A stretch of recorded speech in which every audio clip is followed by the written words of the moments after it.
창세기에서 가장 긴 절을 갖고 있는 장은 몇 장이었죠? 창세기 24장입니다. 67절이라는 이 긴 절을 갖고 있다 보니까 설교도 길어질 수밖에 없었어요.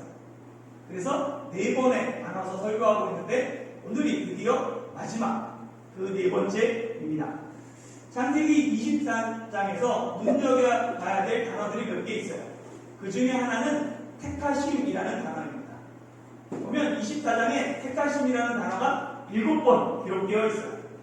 아브라함이 하나님의 사자가 전보다 앞서가서 이삭의 아내를 택할 것이다 라고 고백하죠.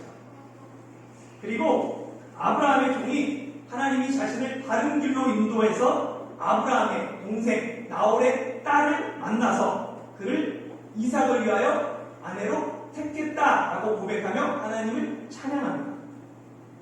이처럼 이삭과 리브가의 결혼은 하나님의 택하심에 의한 섭리였다는 거예요. 섭리라는 말 잘 안 사용하는 말입니다.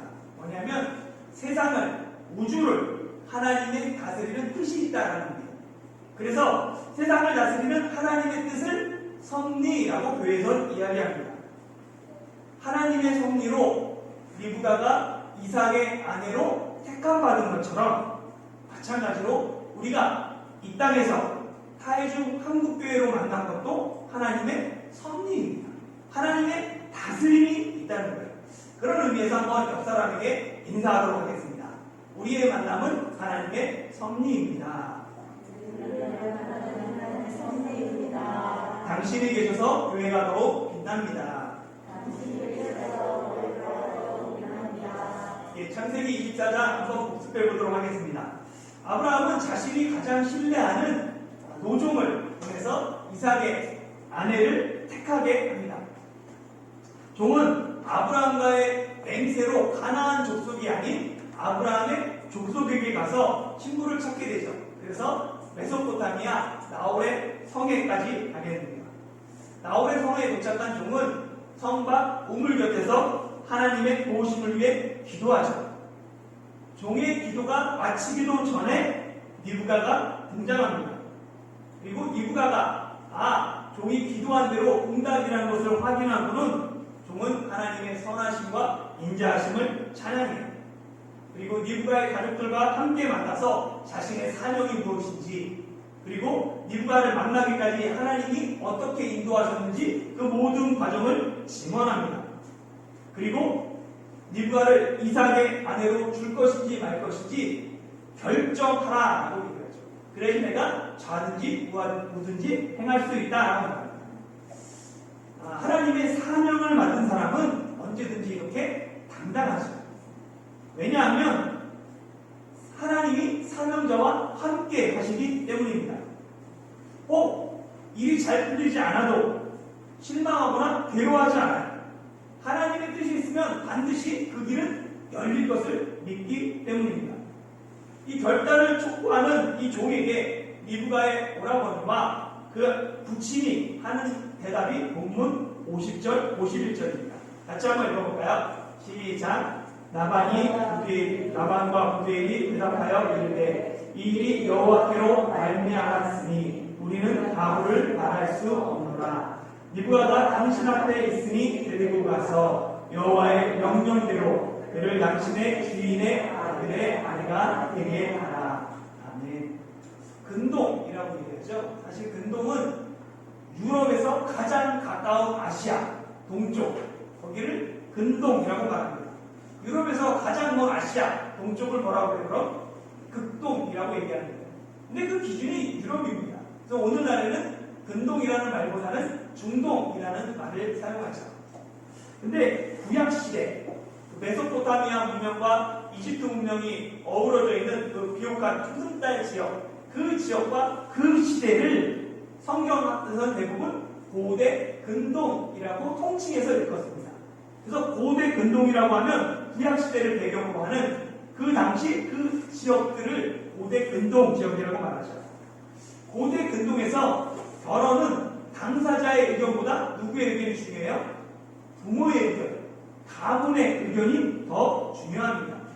그렇기 때문에 이 리브가의 결혼도 당사자의 의견보다 실질적으로 그 가장의 역할을 했던 오라버니 나반 그리고 그의 부친 부두엘의 결정이 가장 중요했어요. 그래서 종의 모든 말을 들은 나반과 부두엘은 여호와께서 하시는 일을 자신들이 가부를 말할 수 없다라고 합니다. 하나님이 하시는 일에 가부를 사람이 정할 수 있습니까? 없습니까? 하나님은 인간을 로봇으로 만들지 않았어요.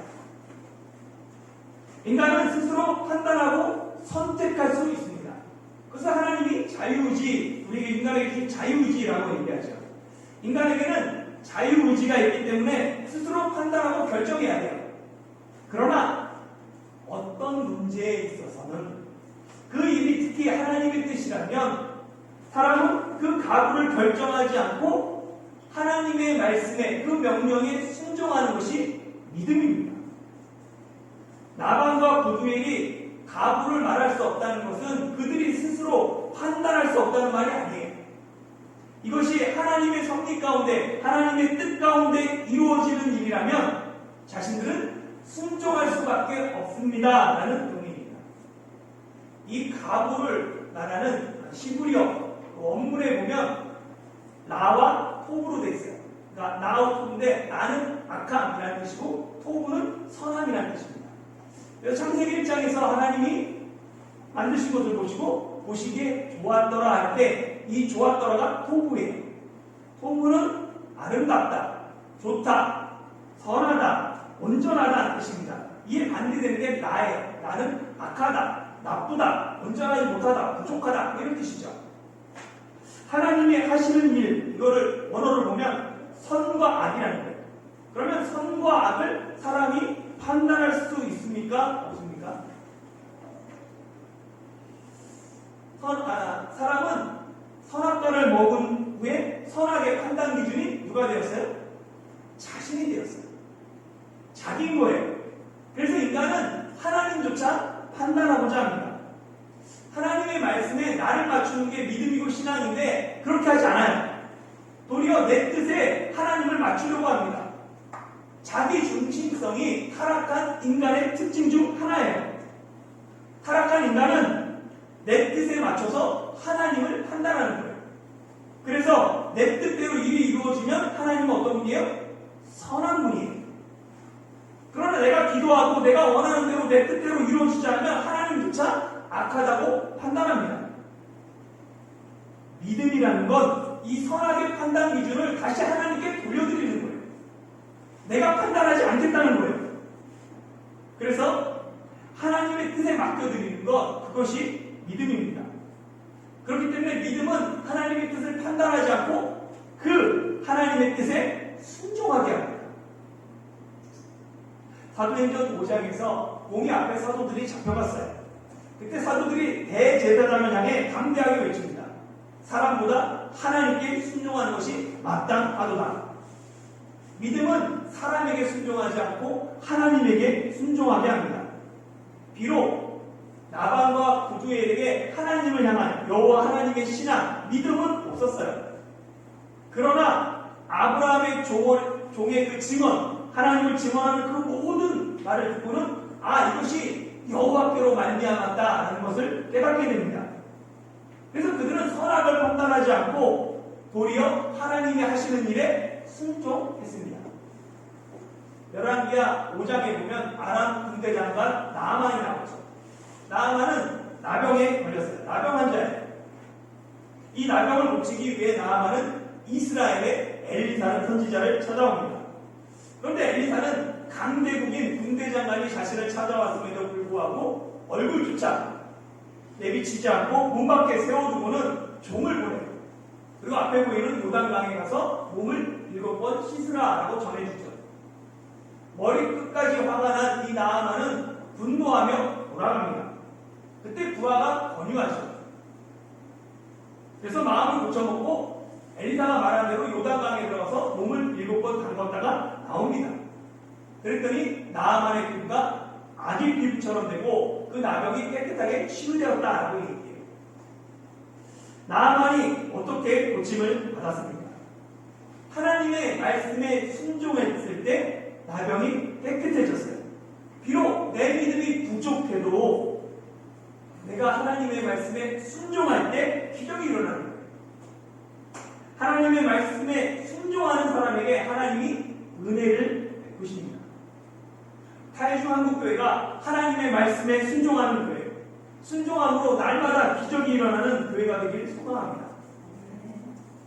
이 벼랑 승낙을 받은 아브라함의 종은 그 자리에서 엎드려 여호와를 찬양하는 은금 폐물과 의복을 리브가에게 주고 그 가족들에게도 보물을 줍니다. 이는 단순한 선물이 아니라 이삭과 리브가의 결혼을 공식적으로 성립되었다라는 것을 확인하는 예물, 결혼 지참금과 예물들인 거예요.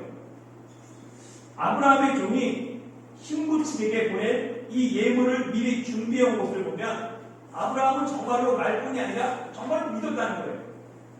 여호와의 사자가 종보다 앞서가서 준비할 것이다 라는 것을 확실히 믿었어요. 그렇기 때문에 필요한 모든 것들을 준비시켜서 보냈고 종은 그것이 성사되자마자 결혼 지참금과 혼수를 신부 측에 전달할 수 있었습니다. 돌이켜 생각해보면 아브라함은 신족 중에 이삭의 아내가 될 만한 여인이 있는지 없는지 알지 못했어요. 혹 이삭의 아내가 될 그런 여인이 있을지라도 여자 쪽에서 결혼을 승낙할지 안 할지 아무것도 결정되지 않은 상황이었죠. 그런데 아브라함은 오직 믿음으로 결혼에 필요한 모든 것을 준비시켰습니다. 결국 아브라함의 믿음과 그리고 종의 충성과 순종이 하나님의 섭리를 통해 아름답게 열매를 맺은 것입니다. 여기에 우리에게 주는 교훈 하나가 있어요. 한번 따라해볼까요? 믿음대로 됩니다. 믿음대로 됩니다. 옆 사람 축복해 봅시다. 당신의 믿음대로 됩니다. 당신의 믿음대로 됩니다. 믿음이 없으면 표류해요. 이 사람일까 저 사람일까 여기일까 저기일까 이 일일까 저 일일까 끝없이 방황합니다. 인생의 방황은 누구를 만나면 끝난다 라는 말이 있어요. 인생의 방황은 예수님을 만나면 끝납니다. 예수님을 만나지 않으면 그 인생은 계속해서 방황할 뿐이에요. 예수님을 믿을 때 내 삶의 방향이 분명해집니다. 예수님을 믿음으로 방황하지 않는 그 인생들이 되길 소망합니다. 이 결혼을 승낙받은 은혜가 그제서야 아브라함의 종과 동행자들은 먹고 마시고 쉬었습니다. 그리고 그 다음날 해가 뜨자마자 종은 새벽부터 리브가의 가족들에게 이별을 통보합니다. 아브라함에게 돌아가겠다라고 말하죠. 종의 마음은 애타게 자신을 기다리고 있는 그 주인에게 있었습니다. 그래서 하루라도 빨리 주인에게 돌아가서 기쁜 소식을 전하고자 합니다. 그러나 리브가 가족의 마음은 달랐죠. 하루아침에 정말 결혼도 생각하지 않았는데 결혼이 결정되었어요. 그리고 이제 헤어져야 합니다. 그러다 보니까 최소 열흘 정도의 시간이 필요하다. 이별을 준비할 시간을 달라고 요구합니다. 메소포타미아 하란에서 가나안 땅으로 취직하면 다시 언제 볼 수 있을지 알아야 몰라요? 모릅니다. 그 이후에 다시 만났을까요? 못 만났을까요? 성경에 보면 만나지 못했어요. 당연히 언제 볼지 모르기 때문에 가족들은 리브가와 충분한 시간을 보내길 원해요. 그러나 종의 마음은 오직 주인에게 가 있습니다. 서둘러 주인에게 돌아가고자 하죠. 그래서 딸을 시집 보내는 어머니의 간절한 요구에도 종은 지체하기를 거부합니다. 종과 리브가의 가족이 처음으로 의견이 대립했어요. 결혼 승낙을 서로 확인했고 지참금까지 지불했어요. 그런데 첫 번째 위기가 찾아왔습니다. 결혼을 준비하다 보면 사소한 문제로 마음이 상하잖아요. 날짜도 정하고 장소 정하고 식사를 어떻게 하나, 주례는 누가 하나, 혼수가 어떻게 하나, 집은 어떻게 하나, 하나부터 열까지 의견들이 대립하다 보면 이 마음의 상처가 점점 커져서 결국은 파혼하는 경우도 있습니다. 종과 니브가의 가족 중 누군가는 양보해야 돼요. 그러나 누구 하나 양보하기 쉽지 않은 상황입니다. 그래서 그들은 결혼 당사자인 니브가의 결정에 따르기로 해요.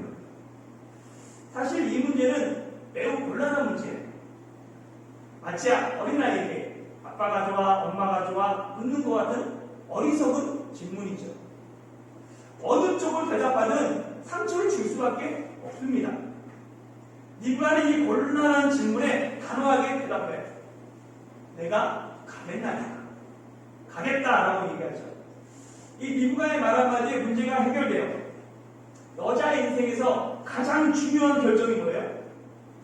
결혼이에요. 사실 그 당시에 이 결혼 문제를 니브가는 과감하게 결단합니다. 이 결단을 보면서 우리 신앙생활을 한번 다시 한번 생각해 봅니다. 어떻게 보면 신앙은 결단입니다. 두 사이에서 어느 때까지 머뭇머뭇할 수가 없어요. 하나님도 섬기고 세상도 섬길 수가 없습니다. 엘리야는 이스라엘 백성에게 너희가 어느 때까지 두 사이에서 머뭇머뭇하려느냐, 여호와가 만일 하나님이면 그를 따르고 바알이 만일 하나님이면 그를 따르라 라고 외쳤죠. 그 외침은 지금도 유효합니다. 믿음으로 과감하게 결단할 때 하나님이 역사하십니다. 믿음으로 결단하고 첫 발을 내딛어야 요단 강이 마른 땅으로 변화되는 것입니다. 시편 45편 10절에서 11절에 보면 이렇게 기록되어 있어요. 딸이여 듣고 보고 귀를 기울일지어다. 내 백성과 내 아버지의 집을 잊어버릴지어다. 그리하면 왕이 내 아름다움을 사모하실지라. 그는 내 주인이시니 너는 그를 경배할지어다. 하나님 앞에서 때로는 백성도 때로는 아버지의 집도 뒤로 하고 하나님을 찬양하고 하나님을 사모하며 나갈 때 하나님 기억하시고 기뻐하시며 그 경배를 그 예배를 받으신다라고 이야기합니다. 이 니브가의 결단이 부모의 입장에서는 대단히 섭섭하다. 딸 자식 키워봤자 소용없다라는 말도 있어요. 그러나 섭섭할 만도 한데 니브가의 가족의 반응을 보면 니브가의 결정을 존중해 줍니다. 그리고 니브가를 바로 떠나보내면서 축복해요. 60절 말씀 한번 읽어볼까요? 시작. 니브가에게 축복하여 이르되 우리 누이여 너는 천만인의 어머니가 될지어다.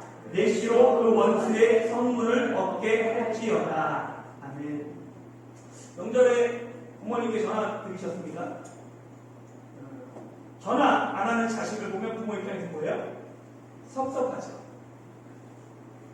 그러나 부모이기 때문에 자녀를 이해하고 품고 자녀의 결정을 존중하며 자녀에게 섭섭함을 표현하기보다 오히려 복을 비는 부모가 돼야 하는 거예요.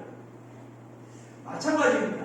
자녀이기 때문에 자기 결정이 부모님에게 존중받을 수 있도록 평상시에 부모를 공경하고 부모님의 말씀에 순종해야 되는 거죠. 평상시에 부모에게 믿음을 준 자녀라면 자녀가 섭섭하고 서운한 결정을 내려도 부모는 믿어줄 수 있어요. 평소에 그런 사람이 아니니까. 그러나 자녀의 삶이 평소에 부모에조차 믿음을 주지 못하고 있다면 그 부모도 자녀를 믿지 못합니다. 그저 속아줄 뿐이에요. 니브가의 평소의 삶이 어떠했는지 그의 가족의 태도들을 보면 알 수 있습니다. 니브가가 결정하자 섭섭해하지 않고 그 결정을 존중해요. 그리고 니브가를 축복하며 떠나보냅니다. 우리의 평소의 삶과 태도가 다른 사람에게 신뢰를 주는 그러한 삶이 되길 소망합니다. 이 이삭은 날이 저물 때 들에 나가 묵상하는 중에 낙타들이 멀리서 오는 것을 보게 돼요. 아마 하루 일과를 마치고 한적한 저녁에 한적한 들에 나가서 하나님의 뜻을 묵상하며 신부를 구하러 간 그 종이 무사하게 귀환하고 형통하기를 기도하고 있었을 거예요. 이렇게 기도하며 묵상하는 중에 니브가를 데리고 오는 낙타들을 만나게 됩니다. 제가 청년 때 이 구절 하나님이 자기에게 준 말씀이라고 굳게 믿는 청년들이 주위에 많이 있었어요. 이 구절을. 그래서 보면 2, 30년 전에는 지금처럼 이렇게 결혼 연령이 높지 않았습니다. 그래서 서른만 넘어도 주위에서 막 스트레스와 압력이 가해져요. 그러니까 인간적으로 좀 이렇게 결혼이 조급하게 됩니다. 그때 이 말씀을 보는 청년들에게 은혜가 되는 거예요. 이삭의 나이 40입니다. 해질 때 그레나가 묵상하다가 니브가를 만났어요. 결혼 문제로 스트레스 받는 사람들에게 이 이삭과 니브가의 만남은 교회 노총과 노총에게 한 줄기 빛과 같았어요. 그래서 이 말씀을 듣는 사람들은 수련회나 아니면 훈련 기간이 되면 저녁마다 성경책을 가슴에 묻고 배회하는 사람들이 정말 많았어요. 그러면서 하나님이 짝을 보여줄 거라고. 근데 지금은 교회에도 이런 청년들이 별로 존재하지 않는 것 같아요. 결혼 문제 때문에 조급해하며 세상의 가치관으로 결혼을 따지는 사람들은 많이 있는데 교회에도 하나님의 주권을 신뢰하며 기도하며 묵상하며 준비하는 청년들은 점점 적어지는 것 같아요. 이 시대 가운데 다시 한번 하나님의 섭리를 믿고 하나님을 기도하며 하나님 앞에 머무는 청년들이 늘어나길 소망합니다. 이 이삭은 묵상하다가 눈을 들어 이렇게 주의 깊게 낙타들을 보게 되고 이 낙타 쪽에서는 역시 눈을 들어 니브가가 이삭을 주목하여 바라보게 됩니다. 그리고 그를 보자마자 니브가는 낙타에서 내리고는 종에게 물어보죠. 저 사람이 누군가? 그랬더니 주인이다 라고 이야기합니다. 그러자 니브가는 너울을 가져다가 이렇게 자기 얼굴을 가리죠. 너울로 보낼 때 이 차입구는 결혼하지 않은 처녀임을 나타내는 그런 의복인 거예요. 그래서 보면 결혼 예식할 때 이 차입구를 벗게 됩니다. 고대 근동에서. 그래서 보면 고대 근동에 여자가 낙타나 나귀를 타고 가다가 남자를 만나면 반대쪽에 남자가 있으면 내리는 것이 예의였어요. 고대로부터 오늘날까지 중동의 여자들을 외출할 때 천으로 온몸을 가립니다. 이게 상대방에 대한 존중 그리고 자신의 정숙함을 나타내는 표시가 되었어요. 이처럼 어떻게 보면 니브가는 예의 바르고 몸가짐이 단정한 정숙한 여인이라는 것을 나타냅니다. 그리고 이제 종과 만난 이삭은 종을 통해서 종의 그 모든 이야기를 듣게 돼요. 그리고 이삭은 니브가를 맞이하여 아내로 삼고 사랑합니다. 이삭은 37살에 어머니 사라와 이별했습니다. 사별했어요. 그 후 3년 후에 40에 니브가와 결혼함으로 비로소 위로를 얻고 어머니를 잃은 슬픔에서 벗어나게 되었습니다. 사랑하는 성도 여러분, 이삭은 일부 다처가 일반화되어 있는 시대에 일부 일처를 지키며 평생 니브가만을 사랑했습니다. 사랑보다 조건을 중시하는 이 세상의 풍조 속에서 이삭과 니브가의 결혼은 결혼의 본질이 결국은 사랑이라는 것을 다시 한번 우리에게 알려줍니다. 우리가 교회에 다니는 것도 조건 때문이 아니라 사랑 때문입니다. 예수님을 사랑하기에 예수님이 우리를 사랑했기에 오늘도 교회를 사랑하며 삶의 우선순위에 예배를 최우선 순위로 삼는 것입니다. 그리고 이 구속사의 큰 흐름 속에서 이삭과 니브가의 결혼은 예수 그리스도와 그의 신부인 교회를 대표합니다. 창세기 22장에서 사랑하는 독자 아들 이삭을 번제로 드리라 했던 이 사건은 하나님의 사랑하는 독생자 예수 그리스도의 십자가의 예표가 되었습니다. 구속사의 흐름에서 예수님의 십자가, 어린 양의 십자가 다음에 등장하는 게 뭐예요? 부활입니다. 죽음 다음에. 창세기 23장 사라의 장래, 죽으면 끝이 아니다. 부활이 있음을 예표합니다. 그렇기 때문에 이 아브라함은 막벨라 불을 사고는 그곳에 부활의 소망을 심었습니다. 구속사에서 예수님의 십자가 죽음 그리고 부활 다음에 등장하는 게 뭐예요? 교회예요. 예수님의 십자가와 부활은 복음서가 예수님 십자가 부활로 끝나지만 복음서 다음에 이어지는 사도행전, 사도들을 통해 복음이 확장된 그 이야기는 교회 이야기입니다. 창세기 24장에서 이삭과 리브가의 결혼은 결국은 예수님을 예표하는 이삭과 그의 신부인 리브가를 통해 그리스도와 그의 신부인 교회의 예표가 됩니다. 그렇다면 이 리브가는 그리스도의 신부인 우리의 모델입니다. 그의 삶을 묵상해보면 적극적이고 배려 깊으며 사랑이 있고 헌신적이며 부지런하며 결단력 있고 예의 바르고 정숙한 그 리브가가 교회의 우리의 모델, 모범이 됩니다. 얼굴도 모르는 이삭과 결혼하기 위해 조금도 주저하지 않고 고향과 가족을 등지는 이 리브가의 결단이 내가 가겠나이다 라는 우리의 결단이 되어야 합니다. 우리가 어떻게 예수 그리스도를 따라가고 있는지, 우리가 어떻게 예수 그리스도의 신부가 되어야 하는지를 알려줍니다. 신랑을 사모하여 모든 것을 포기한 리브가가 결국은 이삭을 만나 결혼한 것처럼 우리도 예수 그리스도를 직접 보지는 못했지만 반드시 신랑 대신 예수님과 만나 어린 양의 혼인잔치의 주인공이 될 날이 옵니다. 그날까지 이 땅에서 그리스도의 신부로 정결하게 살아가는 저와 여러분이 되시길 예수님의 이름으로 축원합니다.